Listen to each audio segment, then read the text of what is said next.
Tonight, we take a look at Monday's Martin Luther King Jr. celebrations, where bells tolled, students served, and poets slammed. Plus, we all made New Year's resolutions to lose those extra 5 pounds. But what about 375,000 in just 2 years? Stay tuned and we'll tell you how New Haven plans to do just that. We'll bring you these stories and more because it's your Yale, your week, and your news.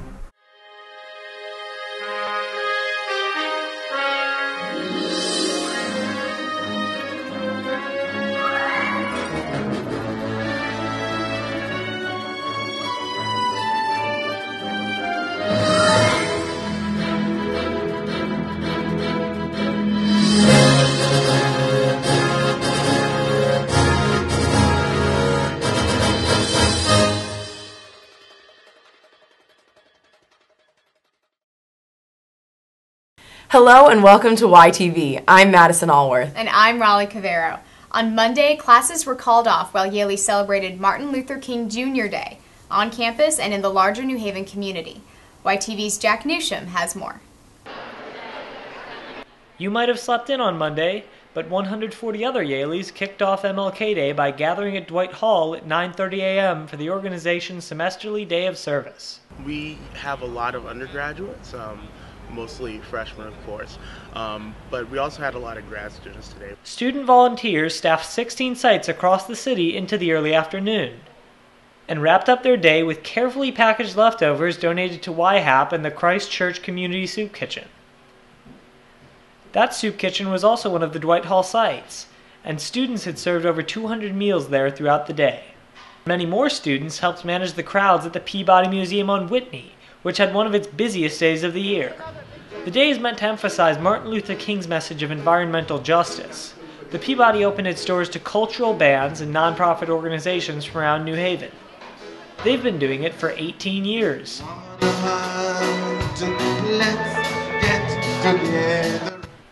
There was even a poetry slam. What wages you pay us are like a beast of burden. Sad, hungry children. Landlords, old landlords. Don't you remember that it's due on the first week? At Pearson College, retired police officer Stacy Spell emphasized environmental justice with his tales of building clean, livable communities in the West River neighborhood through gardening. A neighborhood that reflects flowers and shrubs and people that are energized. That when you go by in the morning, the people out there reading their paper or having their coffee. The Guild of Caroliners celebrated too. At lunch and dinner, their repertoire emphasized unity and harmony. The playlist included Lift Every Voice and Sing, a song by NAACP leader James Weldon Johnson, and songs by John Lennon. As Johnson would say, they made High Street ring with the harmonies of liberty. For YTV, I'm Jack Newsham. Martin Luther King Jr. Day was first celebrated in 1986. Dr. King would have been 85 this year. Last week, we brought you news of the administration's steps to block Student Build's website, Yale Blue Book Plus, a story that stirred up controversy on campus and also reached national news. Well, earlier this week, Yale senior Sean Hoffler found a way around the university's attempts to restrict site access by creating Banned Blue Book, a Google Chrome extension that allows users to replicate the function of Blue Book Plus without infringing on Yale's copyrights or storing university data. Hoffler's efforts came in the midst of a debate on acceptable use policy here on Yale's campus. Last Friday, students got together to discuss and organize a petition asking the university to draft a clear data use policy, while Harry Yu and Peter Hsu, the original creators of Blue Book Plus, are preparing to approach the Teaching, Learning, and Advising Committee with a proposal for an open access policy.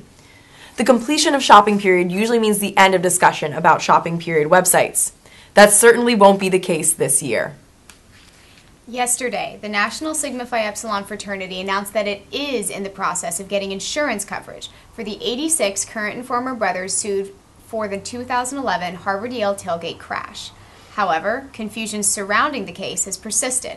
Sarah Short and the estate of Nancy Berry initially filed the lawsuits after the national organization claimed that it was not responsible for the accident or its financial consequences. A December 23rd letter from the National Fraternity's insurance provider indicates that its coverage will only cover costs in excess of the policies held by each defendant. Short's attorney insists that most of the defendants are covered, either individually or through their parents. The most recent lawsuit marks the 4th time Short and the Berry estate have sued as a result of the crash.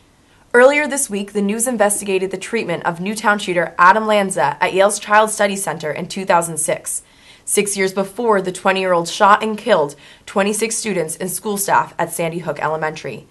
In the Connecticut State Police final report on the tragedy, which was released on December 27th, Lanza's parents brought him to see the Child Study Center's Kathleen Koenig and Robert King due to concerns about his shifting disposition. Together, the two attempted to treat Lanza using behavioral-based therapy and antidepressants, only to have his mother end the treatment due to her concerns about the medication.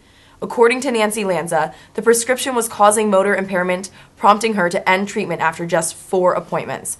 Koenig and King identified Lanza as suffering from a severe case of autism and isolationist tendencies, but did not see signs of potential violence. As of this month, New Haven's race to lose 375,000 pounds is officially on. This initiative, launched in September by Get Healthy Connecticut, is challenging New Havenites to shed those pounds, and they're hoping that Yale will get more involved soon. Zunera and Steffi have more. Get Healthy Connecticut was a project that was launched last September with a vision for a healthier New Haven. And this January, they kicked off a concrete way to do that. The project is commemorating New Haven's 375th birthday by challenging New Havenites to lose 375,000 pounds over the course of 2 years, with the ultimate goal of reducing obesity by 5%.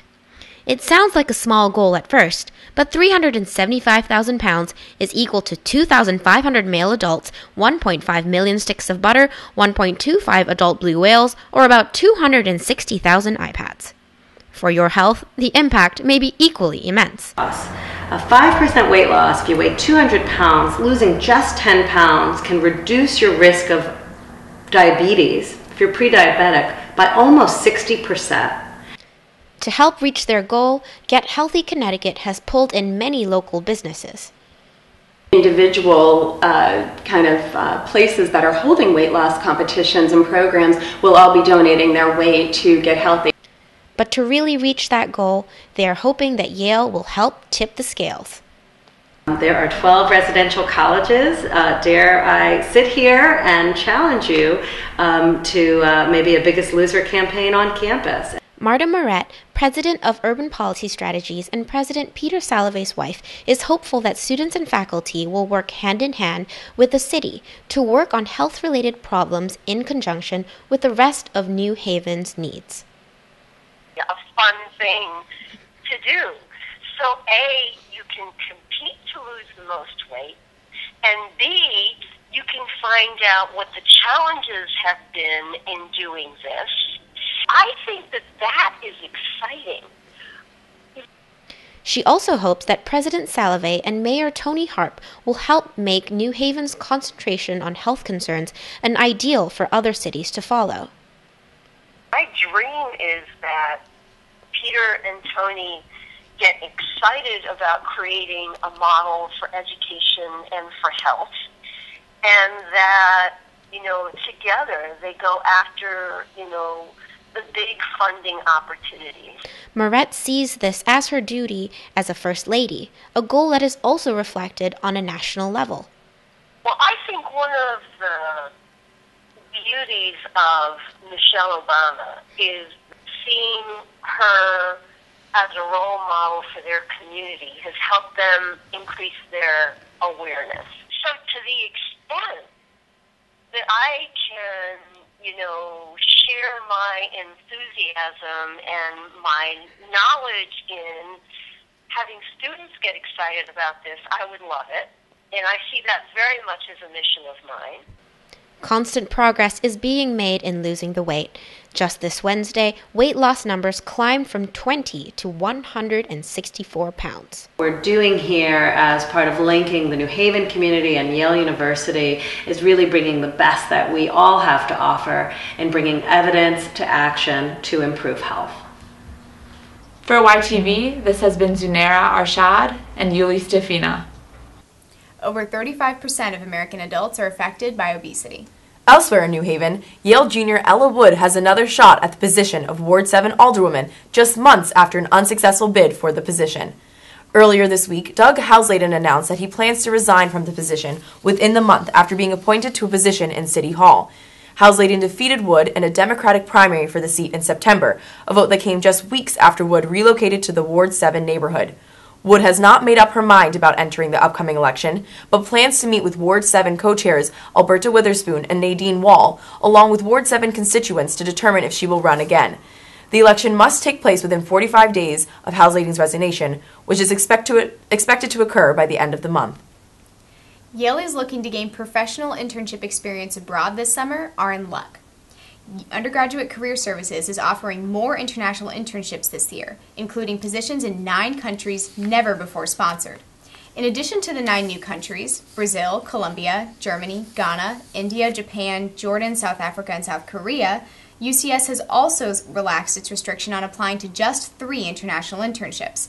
Now, interested students will be allowed to submit to an unlimited number of positions abroad. Housing will not be arranged for students in the newly added countries like it is in those already sponsored by UCS.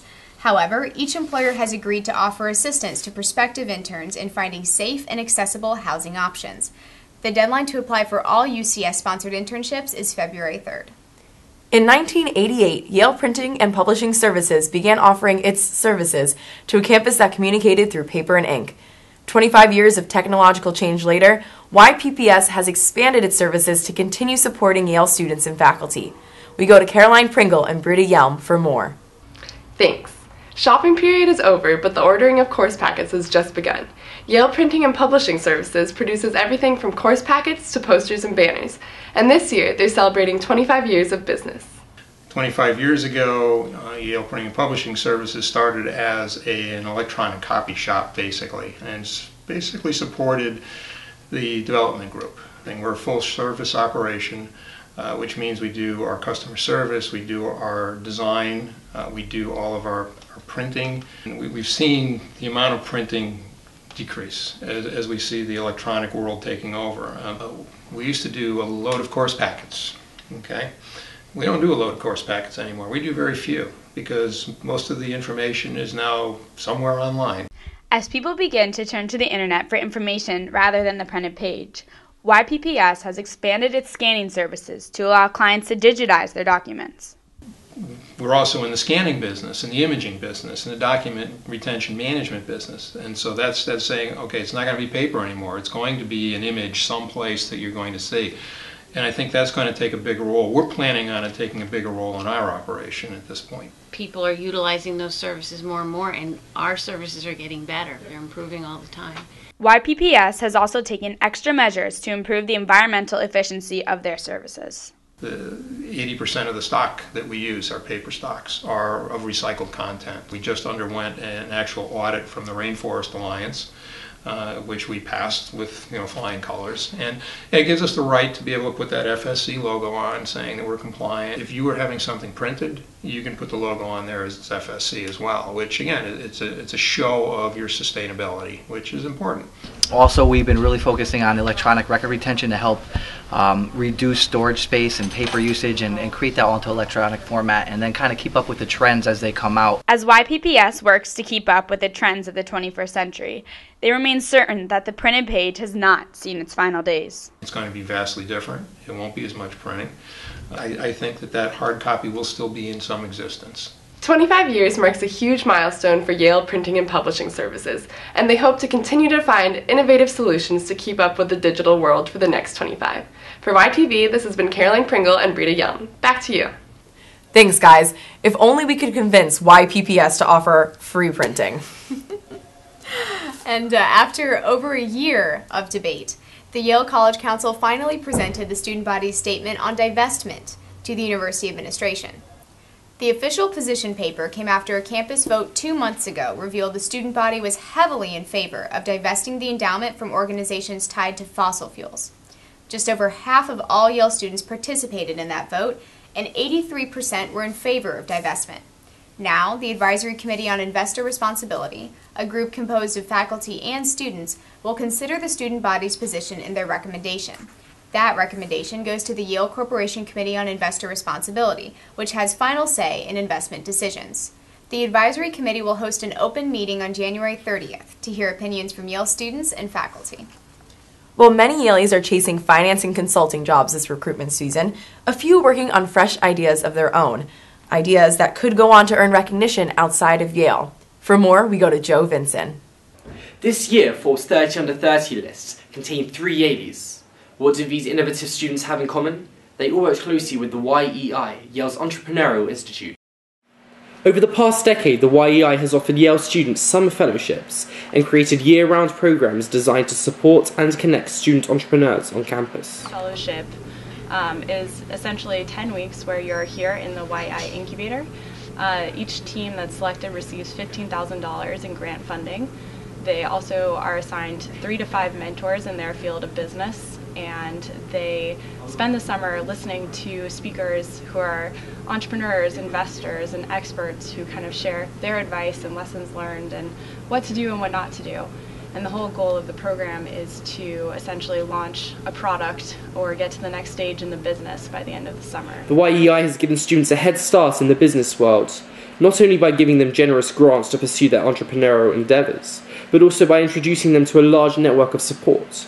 People who've also done this in the past. So that's a real focus for us. We have a mentor program which has about 100 professionals, most of them are Yale alums, who have started companies or are experts in particular industries, and they actually get paired with students who are starting their own ventures to kind of get that one-on-one connection to someone who's been there and done that and can help you figure out the way to do it with your own company. And then come to YEI with really the best of the best. And then YEI worked on this program to train future entrepreneurs. It's called the TCP program, the Technology Commercialization Program, where YEI selects students and then trains them to run these businesses. And that's where this was born too. The YEI prides themselves on being Yale's entrepreneurial organisation, one that serves to help all students from Yale, including its undergraduate population. People come into the fellowship at all different stages. The entire point of an incubator is kind of to jumpstart your business, but that being said, a lot of people came into the fellowship pretty far along in their company. We have a little bit of office space that we can provide to teams that have graduated and are getting sort of the traction that they need in the market. And so some of the more successful teams, we want to actually highlight them for new teams coming up to say, hey, these are people that you can use as resources, as reference, and also to continue to help support them as they continue to grow their venture as well. The YEI is currently the only entrepreneurial institute that does not seek repayment. So the money that we give as part of the fellowship and the venture creation program are grants, so they're not attached to any equity consideration or anything like that. That's actually one of the things that differentiates our program from other accelerators out there, is that we're not taking equity as kind of a criteria for participating in the program. Whether it's a vague idea or a long-winded aspiration, the YEI continues to aid Yale students in achieving their entrepreneurial dreams. Forbes 30 Under 30 series recognizes 450 young innovators across 15 different industries. And tonight we leave you with the rhymes of Albert Lawrence, a 2007 Yale grad who recently challenged Jimmy Fallon to an impromptu rap battle. As always, this has been your Yale, your week, and your news. I want to challenge you to a little freestyle. Is this the new Tonight King that's coming through? Oh yes, Jimmy Fallon, it really is you. What can we expect from your brand new show? Is this the new Tonight King that's coming through? Oh yes, Jimmy Fallon, it really is you. What can we expect from your brand new show? Maybe Rudolph with the glowing red nose. Ho ho ho. Go, go, go. Is this the new Tonight King that's coming through? Oh yes, Jimmy Fallon, it really is you. What can we expect from your brand new show? Lots of gifts, lots of presents, lots of rapping and bows. Dope. All right, good. Dope, fantastic.